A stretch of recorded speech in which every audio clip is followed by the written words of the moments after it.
Using the Loom video recorder to create your lessons is a pretty easy process. Now, in order to show you how to do this, I'm going to have to go between two screens because if I click on it while I'm using it, it's going to cause a little glitch. So we're going to start here with using the Loom video extension.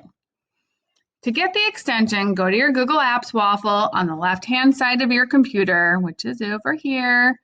Head to the web store, type in Loom video recorder in the search bar. Okay, then you'll see an image like this, and then go ahead and click Add to Chrome and accept all of the permissions that they're asking you to accept. After you've accepted all the permissions, you should now see this little symbol here in that extension bar. You can see right here, mine is going back and forth because it's recording right now. If you click on the symbol, it will display your options for recording. What you need to do is decide what you want to record. Do you want your full desktop, which is what I'm using right now, so all of your tabs are open, and no matter what tab you click on, it's going to record that? Or do you just want your current tab? So that would be all it would record.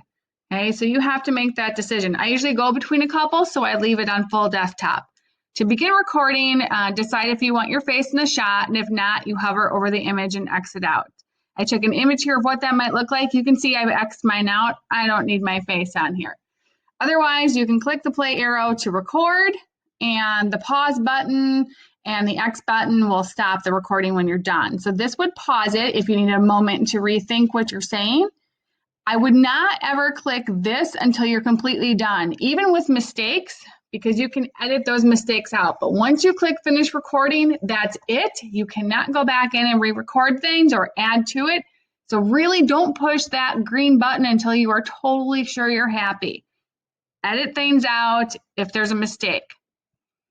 When you're done recording, you will be brought to a screen where you can finalize your video. Okay, so you can see that you're going to have some choices once you are done with that process. Okay, so now here I'm at that point where I need to edit my video. I've recorded it, I've gone through my screen, I want to make sure I'm happy with it. So I would start to click play. And now I can go through and listen to the entire thing and decide whether or not I need to do any trimming. To do that, I would click here on the trim. And now it's going to pull up my video, and if I want to trim, I'm going to click here. Okay, now you can see there's these two paddles, and that'll help me to click and drag where I might want my trimming to be.